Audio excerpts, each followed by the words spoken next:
당신과 세계의 과거, 현재, 미래를 보는 창 워킹 바이블 TV 송명도 목사입니다. 워킹 바이블 연구소는 목회자들과 성도들의 필요를 공급하고 세워갑니다. 구독, 좋아요를 누르시면 새 영상을 쉽게 볼 수 있고 모두 무료임을 알려드립니다. 동물 구원과 바벨론 사상. 동물도 구원받을 수 있다라고 주장하는 분이 있습니다. 이화여대 장윤재 교수입니다. WCC 에큐메니칼 학회 회장을 또 역임하고 있죠. 요한계시록 인사이드가 출간됐습니다. 목회자와 성도들의 필독서입니다. 참조하시고요. 교보 알라딘 쿠팡 ES24에서 무료 배송입니다. 여기 이제 같은 하나님의 피조물 동물 신학의 탐구 그랬습니다. 이런 책이 있습니다. 앤드류 린지가 쓴 책인데요.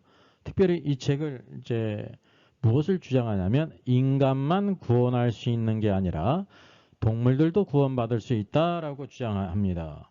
이런 주장을 바로 이화여대 기독교학과 장윤재 교수가 주장하고 있습니다. 그래서 이런 책을 또 번역한 것입니다. 그는 동물 구원론은 누구의 영향을 받았을까요? 사실 여기 이 책을 그가 번역했다는 것은 이 성공의 신부인 앤드류 린지의 영향을 받았다는 증거거든요. 동의한다든지. 앤드류 린지는 동물 신학으로 인해서 신학 박사 학위를 받았습니다. 바로 앤드류 린지. 여기 보게 되니까 이화여대 기독교학과 교수인 장윤재 교수가요. 여기 세계 기독교 최대 에큐메니칼 축제 세계교회 협의회 WCC입니다. 11차 총회 다녀와서 여기 이제 CBS에서 이렇게 방송에 나와서 보고를 하고 있는 것입니다. 그는 또 WCC 학회 회장을 또 맡고 있어요. 그의 관심은 동물 신학이라든지 환경 신학, 여성 신학에 관심이 있습니다. 2015년에는 무지개의 하나님, 또 푸죽간의 그리스도, 그리고 동물신학의 탐구라는 논문을 썼어요. 성공의 신부 앤드류 린지가 쓴 동물신학의 탐구를 번역하기도 했습니다. 자, 그래서 여기 동물 축복시로부터 이야기하려 한다. 장윤재 교수에게 물었습니다. 성경적으로 근거가 있습니까? 라고 말할 때 그는 이렇게 말합니다. 있다. 하나님은 창세기 1장에서 피조물에게 생육하고 번성하고 충만하라고 복을 빌어주신다. 이 복은 인간에게만 주어진 것이 아니다. 성경을 보면 친히 짐승, 물고기, 새를 만드신 후에도 생육하고 번성하라 축복하라 하신다. 노아 홍수 이후에는 동물에게 동일하게 말씀하신다. 성경을 잘 읽지 않아서 모르는 것뿐이지 분명히 나와 있다라고 말합니다. 여러분 모든 사람들이 다 성경을 또 여기 이제 성경을 얘기하기 때문에 언급하는 것입니다. 이분이 이제 기독교학과 교수도 아니고 하나님도 안 믿고 성경을 믿지 않는 사람이라고 하면 제가 언급할 가치도 없어요. 기독교학과 교수기 때문에 이렇게 다루는 것입니다. 왜냐하면 많은 그리스도인들에게 영향을 끼칠 거 아닙니까? 그래서 여기 그가 말한 것처럼 성경을 잘 읽지 않아서 모르는 것뿐이라고 말하고 있어요. 그러니까 많은 사람들이 성경을요, 이제 큐티식으로 쓱 이렇게 보면서 이것 봐라. 하나님께서 피조물도 생육하고 번성하고 충만하라고 했고 인간에게도 했다. 이렇게 주장하지 않습니다. 이거를 이제 동물 축복식, 동물 구원의 근거로 삼는다는 거예요.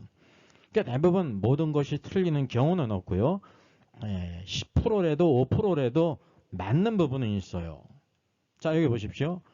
장 교수의 그 맞는 견해는 바로 뭐냐면 하나님께서 사람만 생육 번성 충만하라고 하신 것이 아니라 물고기, 새, 가축, 짐승 기는 것 사람을 포함해서 모두 다 생육하고 번성하고 충만하라고 했습니다. 근데 이제 요것만을 그가 보고요. 동물 구원의 근거로 삼는다든지 동물 축복식의 근거로 삼았다는 것은 큰 오류라는 거죠. 그는 뭐를 강구했냐면 사람의 특별성, 사람이 모든 피조물이지만은 하나님은 창조주시고 사람은 피조물이에요. 모든 다른 동물과 같이. 그러나 다른 모든 동물과 구별되어지는 특별성과 구별성이 있다는 것을 간과했습니다. 여러분 이거는 성경을 조금만 아는 초등학교 6학년이라도 조금 읽으면 아는 것이란 말입니다. 무엇을 간과했냐면 사람은 하나님의 형상으로 만듦을 입은 존재라는 사실이에요. 그리고 상대적으로 어떤 동물, 사람을 제외한 모든 피조물들은 하나님의 형상으로 만들어지지 않았습니다.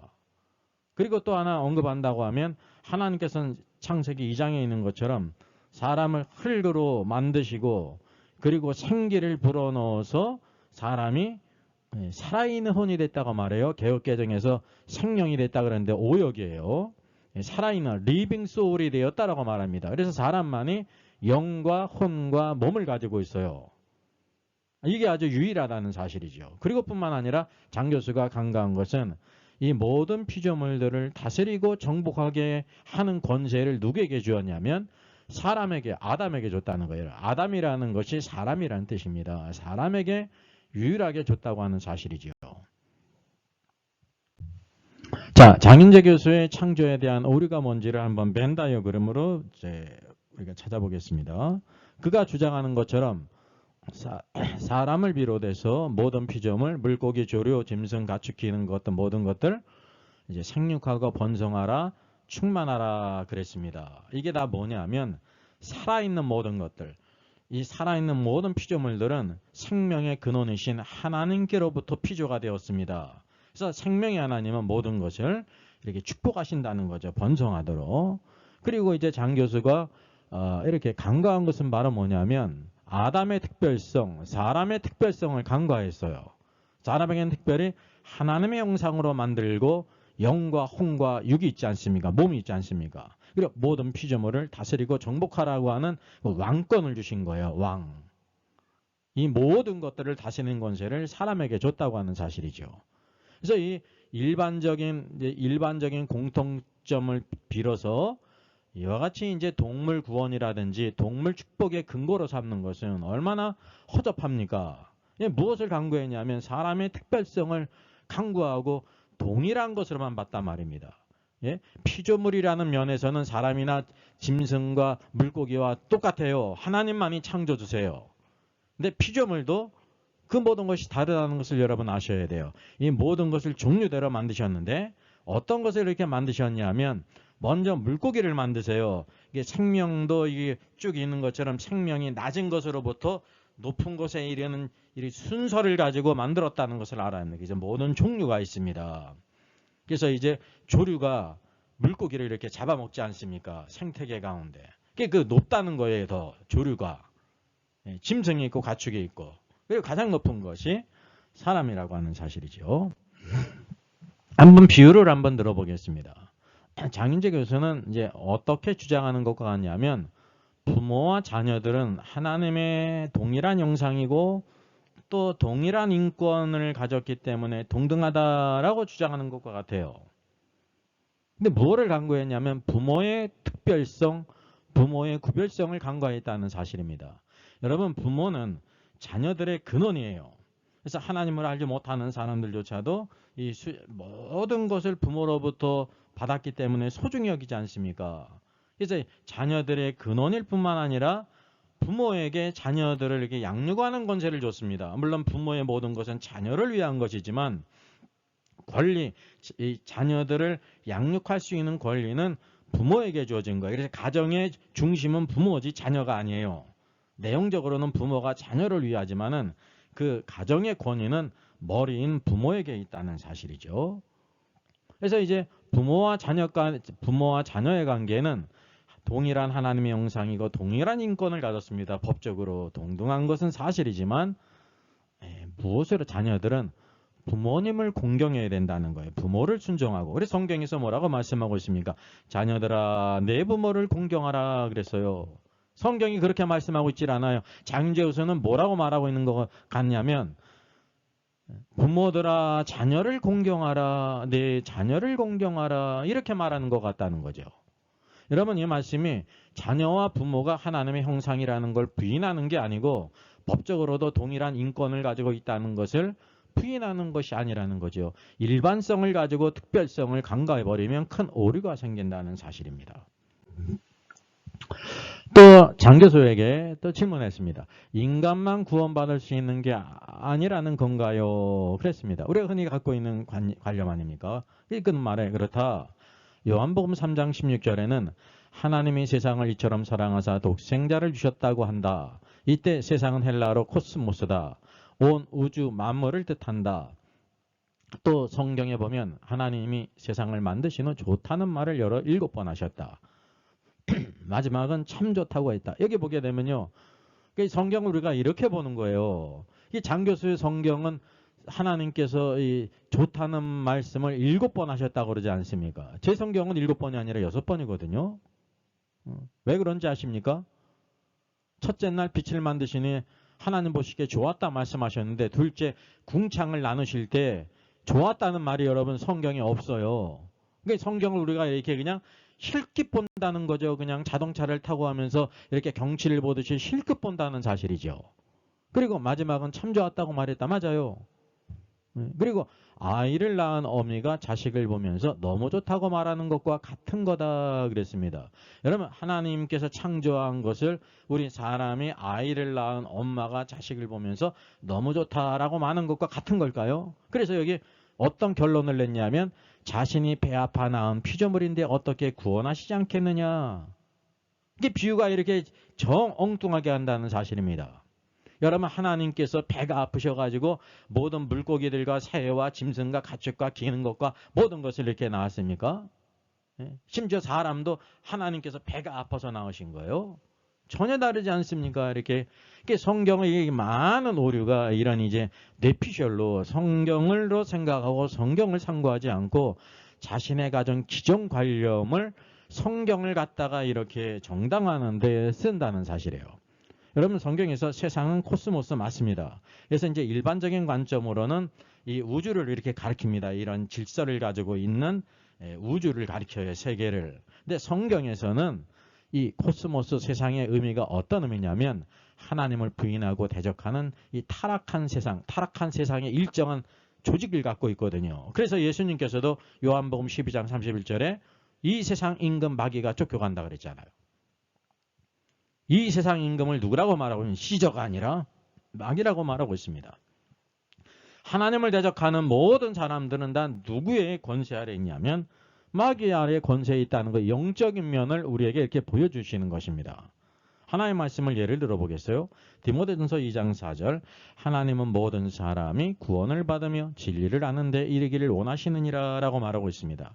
여기 모든 사람은 분명히 판타스 안스로푸스라는 말이에요. 모든 사람. 정확합니다. 하나님은 누가 구원받기를 원하시냐면 모든 사람이 다 구원받기를 원하시고요. 그뿐만이 아니라 진리를 아는 데 이르기를 원하신다는 사실이에요. 단지 구원받는 걸로 끝나는 게 아니라 하나님께서 우리에게 주신 진리를 다 아는 데 이르기를 원하신다고 하는 사실이죠. 만약에 장교수가 주장하듯이 린지가 주장하듯이 만일 동물 구원이 성경적이라면 여러분 이 말씀이 뭐라고 기록되어야 합니까?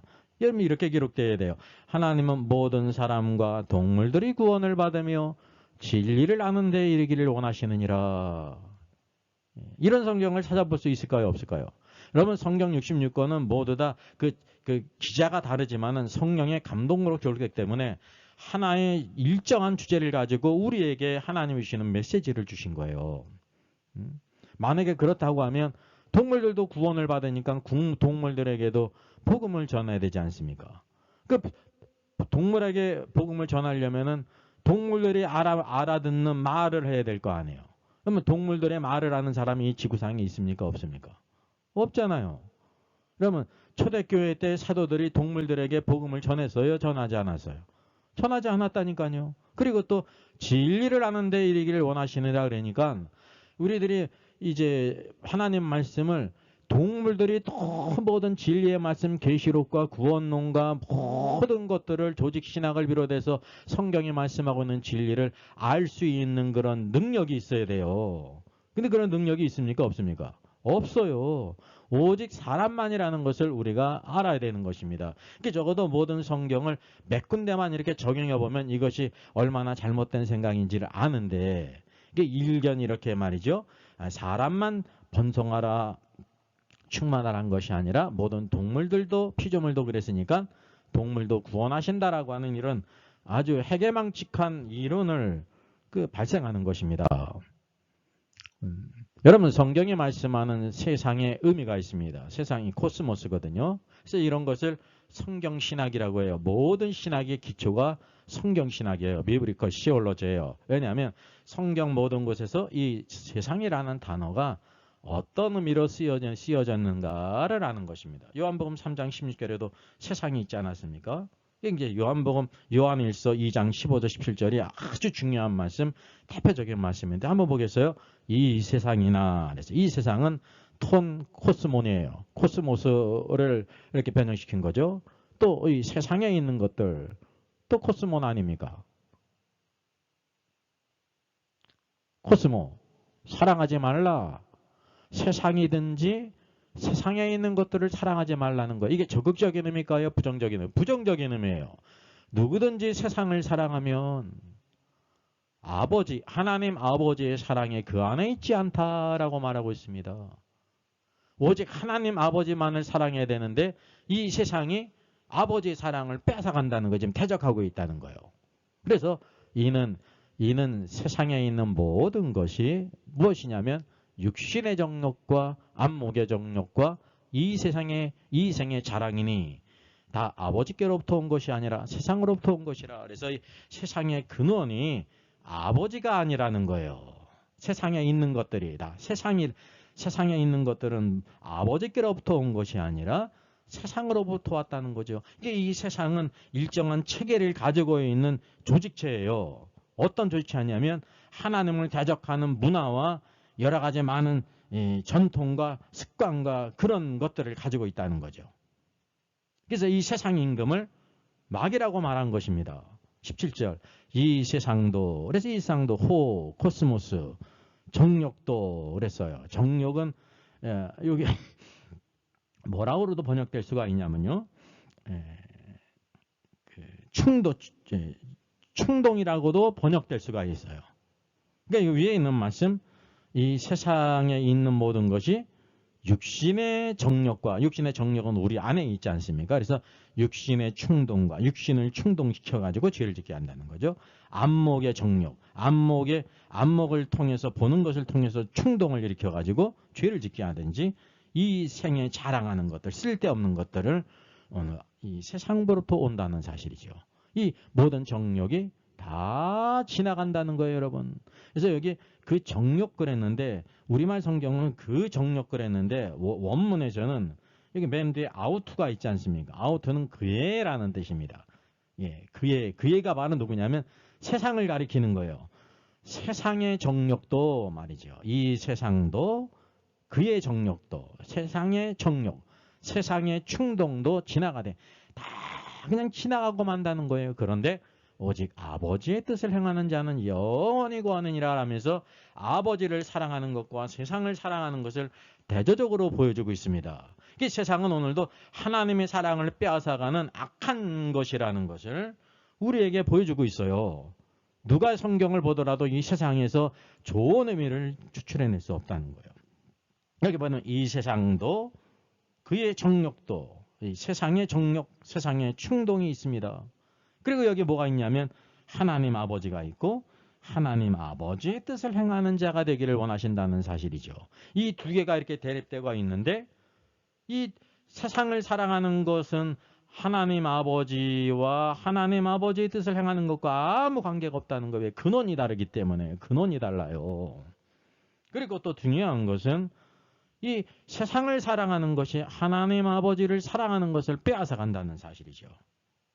그래서 하나님을 대적한다는 것을 요한일서에서 사랑의 사도인 요한을 통해서 우리에게 보여주고 있습니다. 여러분 신앙생활은 누구를 사랑하느냐, 하나님 아버지를 사랑하느냐, 세상을 사랑하느냐의 문제예요. 우리는 자꾸만 그냥 예수님 믿으면 됐지, 믿음의 문제가 아니라는 거예요. 예수님 믿어도 무엇을 뺏기면 아무것도 아니냐면 사랑을 뺏기면 핑 껍데기라는 거예요. 가장 중요한 모든 것들은 다 세상을 사랑하면서 하나님 아버지에겐 빈 껍데기 돌아온 탕자와 같다는 거죠. 왜냐면 롯을 보세요. 롯이 결국은 장막 생활을 버리고 아브라함과 헤어져 가지고 소돔성으로 들어가지 않습니까? 그가 이제 한편으로 성공했잖아요. 예, 성문에 앉아 있다는 것은 장로가 됐다는 것이고 많은 부를 얻었습니다. 근데 그때가 하나님께서 심판하시기 전이었는데 전혀 알지를 못했습니다. 결국 아브라함이 그를 위해 기도했고 두 천사를 보내서 그를 구원해내는데 두 천사가 두 손을 끌고 질질 끌고 나와서 비로 나왔어요. 근데 뒤돌아보지 말라는 준엄한 천사의 경고를 무시하고 롯의 처가 뒤돌아봄으로 소금 기둥이 됐다는 거예요. 그러면 롯은 구원받았지만은 뭘 뺏겼어요? 사랑을 뺏겼어요. 그 인생의 모든 중요한 모든 사랑을 소돔성 안에 두고 나왔다니까요. 하나님께 하늘에 쌓아두는 사람이 아니라 이 세상에 쌓아둔 사람, 어리석인 사람이라는 걸 보여주고 있는 것입니다. 그래서 신앙생활은 믿음의 문제라기보다도 정확히 사랑의 문제라는 걸 보여주는 거예요. 우리가 정말 하나님 아버지를 사랑하느냐, 세상을 사랑하느냐. 그러니까 마귀는요, 너 예수 믿어도 좋다. 그래, 너 오직 세상에 있는 것들, 육신의 정욕과 안목의 정욕과 이생의 자랑을 위해서 살아가라. 이 세상 것들을 사랑하도록 이렇게 부추긴다는 사실, 우리에게 그런 충동이 있어요. 그래서 우리가 영으로서 살아야지 오늘도 우리들이 육으로서 살면 안 된다는 사실이죠. 중요한 것은 세상이라는 코스모스라는 말은 이 세상의 타락한 세상으로서 하나님을 대적하는 하나님의 사랑을 빼앗는 악한 것임을 성경이 보여주고 있다는 거죠. 그러면 이와에 대해 장윤재 교수의 그런 또 신학 사상을 그가 행한 말과 행동을 통해서도 이렇게 분별을 할 수가 있습니다. 조금만 이렇게 찾아보면 제가 이렇게 찾아보니까요.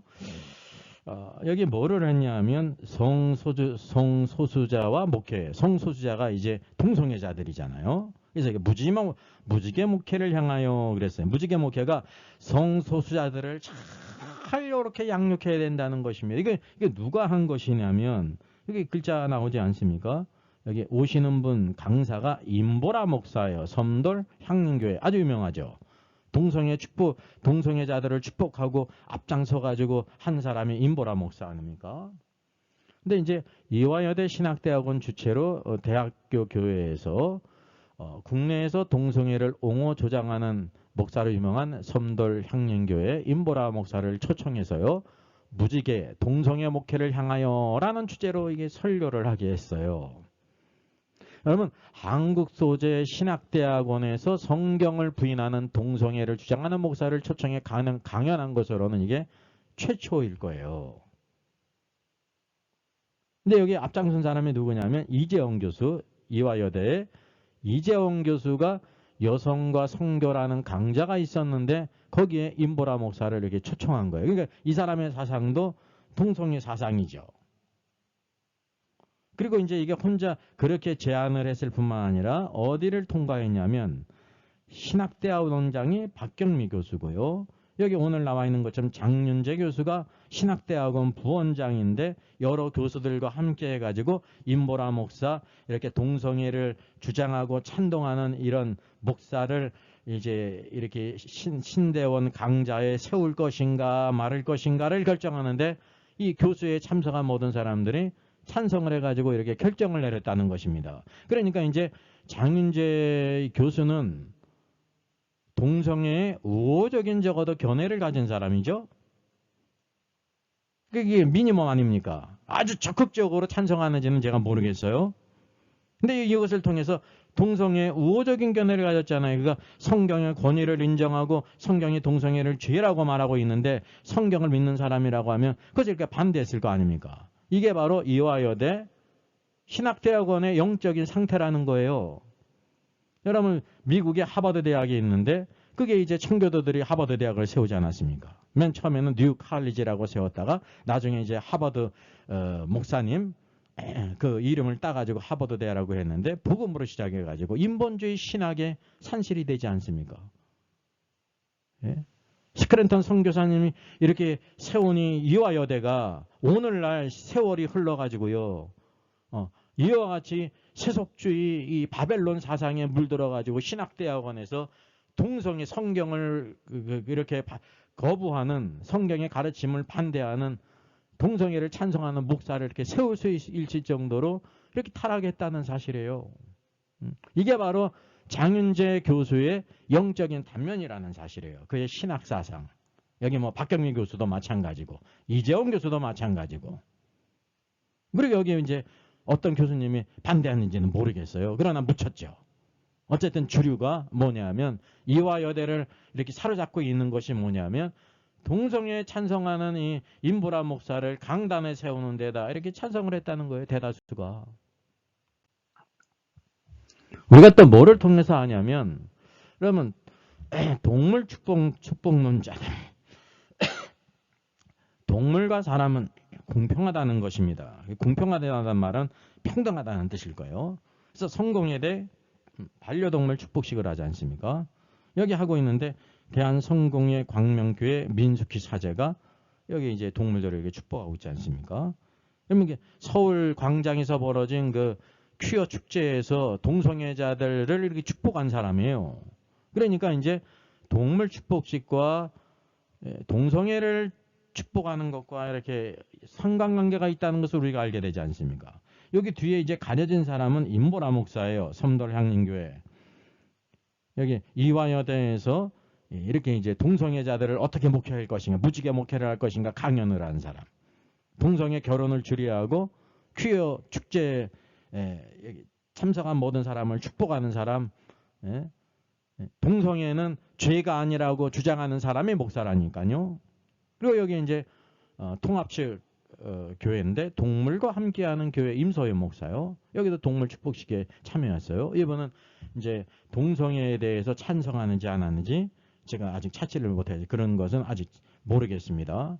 어쨌든지 이렇게 보게 되면 주류가 동물을 축복하는 사람들은 동성애를 찬성하는 사람과 이렇게 매우 일치된다는 것을 우리가 알게 되지 않습니까? 그래서 이 장윤재 교수의 동물구원 사상은 무엇이냐면 사람과 동물을 동등하게 간주를 해요. 사람뿐만 아니라 동물들 모든 피조물들도 생육하고 번성하고 충만하라 했기 때문에 동등하다. 그래서 동일하게 사람이 구원받듯이 동물도 구원받아야 된다라는 주장을 하고 있는 거예요. 매우 참 아주 단답형이죠. 하나는 알고 둘도 모르고 셋도 모르는 거죠. 성경을 이렇게 보는 사람이 참 많이 있습니다. 그래서 결국은 동물을 동등하게 간주를 하니까 육식을 부인하는 거예요. 이거는 이제 취향의 문제가 아닙니다. 여러분이 육식을 좋아하든지 말든지 채식을 좋아하든지 말든지 개인 취향이에요. 그런데 성경은 오늘도 말하 뭐냐면 육식을 이렇게 허용했다는 것입니다. 구원에 필요한 우리 인간은 죄인은 반드시 뭐가 필요하냐면 피 흘림이 있어서 바로 육식을 먹어야 되는 거예요. 유월절에도 어린 양을 잡고 그 피를 바를 뿐만이 아니라 어린 양의 고기를 모든 고기들을 불에다 구워 먹었다니까요. 그래서 이제 육식을 부인하고요. 그러니까 아주 닥트린으로 채식주의를 주장하는 것이면 잘못된 것입니다. 그리고 사람이 하나님의 형상대로 만들어진 것을 간과해요. 부인하지는 않아요. 성경에 하나님께서 사람을 하나님의 형상대로 만들어진 것이 있지 않습니까? 근데 이런 것들을 중요하게 생각하지 않아요. 간과해요. 이게 참 치우쳐도 너무 치우치신 것이죠. 그리고 사람만이 영이 있다는 걸 또 간과해요. 부인하진 않아요. 사람에게 영혼이 있다고 그거를 부인하진 않는데 그렇다고 해가지고 영이 없는 모든 짐승들과 통일하게 이렇게 취급한다는 거죠. 이게 얼마나 끔찍한 일입니까? 그리고 동성애를 찬성한다든지 여성신학, 환경신학 이런 것에 중점을 둔다는 거죠. 이게 에큐메니칼 운동, WCC와 맥을 같이 한다는 사실이에요. 이제 우리가 뭐를 이렇게 예상할 수가 있냐면 동물 축복식도 마찬가지고 동물 구원론도 마찬가지고 결국은 이제 지금은 그렇지 않지만 앞으로 동물에게도 이제 이게 반려견이나 반려묘나 다른 동물들에게도 사람의 권리와 같은 동일한 권리를 부여할 것이라고 하는 것을 우리가 충분히 예상할 수 있다는 사실이에요. 문제는 이 모든 것이 성경과 관계가 없는 거예요. 성경을 인용하지만 자의적으로 이게 인용했다는 사실이죠. 해석하고. 그래서 이런 것들을 우리가 정말로 주의를 해야 되는 것입니다. 하나님 말씀을 잘 분별해야 된다는 사실이죠. 하나님께서는 모든 사람이 다 구원받기를 원하시고 또 모든 사람이 다 진리를 아는 데까지 이르기를 원하세요. 동물들은 마땅히 오늘도 만물의 영장이고 모든 걸 다스리는 권세를 가진 사람이 합당하게 잘 대우를 해야 되는 거예요. 뭐냐면 학대를 한다든지 막 이렇게 그런 일을 해서는 안 되는 거예요. 그러나 동물은 동물이고 사람은 사람이라는 사실을 기억할 필요가 있습니다. 오늘도 우리가 예수 그리스도의 거룩하신 보혈로 구속함을 받았는데 우리가 잘못된 다른 복음에 빠지지 않고 특별히 반려묘나 반려견을 좋아하는 사람들 인구가 많이 있지 않습니까? 성경을 잘못 알면 결국 자기는 개를 좋아하니까 고양이를 좋아하니까 이런 가침에 빠질 가능성이 참 많이 있습니다. 그런 잘못된 가르침에 빠지지 않고 하나님 말씀 안에서 합당하게 그 올바른 사람으로서 온전히 살아가는 신앙을 지키고 살아가는 저 여러분 되기를 주 예수님의 이름으로 부탁드리겠습니다. 제가 새로운 저수를 지금 준비하고 있습니다. 제목은 여성 안수 금지는 남녀 차별인가 복음적인가 라는 주제입니다. 이게 작은 주제 같지만 아주 중요한 주제고요. 성경 창세기로부터 전체 흐르는 아주 중요한 이제 성경적인 남녀 관계와 하나님의 헤드십과 관계되어 있습니다. 그래서 부제는 김세훈 교수의 그리스도가 구속한 여성을 비평했습니다. 김세훈 교수는 여성 안수가 성경적이라고 주장합니다. 따라서 그것을 제가 이렇게 비평하면서 성경에서 뭐라고 말씀하고 있는지를 제가 제시를 해야 됩니다. 이건 이제 9월 말이나 10월철 출판 예정입니다. 이 책에 대한 소개가 있고요. 특별히 세트 특별 판매가 있습니다. 필요하신 분들 특별 기간에 신청하시면 되겠습니다. 여러분들이 북폰 등으로 같이 이렇게 참여할 수 있습니다. 저의 저서를 소개해 드리겠습니다. 계시록과 다니엘서의 전반적인 조망을 다룬 때를 알라 주님이 오신다가 있고요. 또 구원 탈락인가 거짓 신자인가가 있습니다. 워킹 바이블 정기 세미나 매월 첫 주일에 있습니다. 다음 달은 5월 5일에 있습니다. 신청자 같이 참석할 수 있습니다.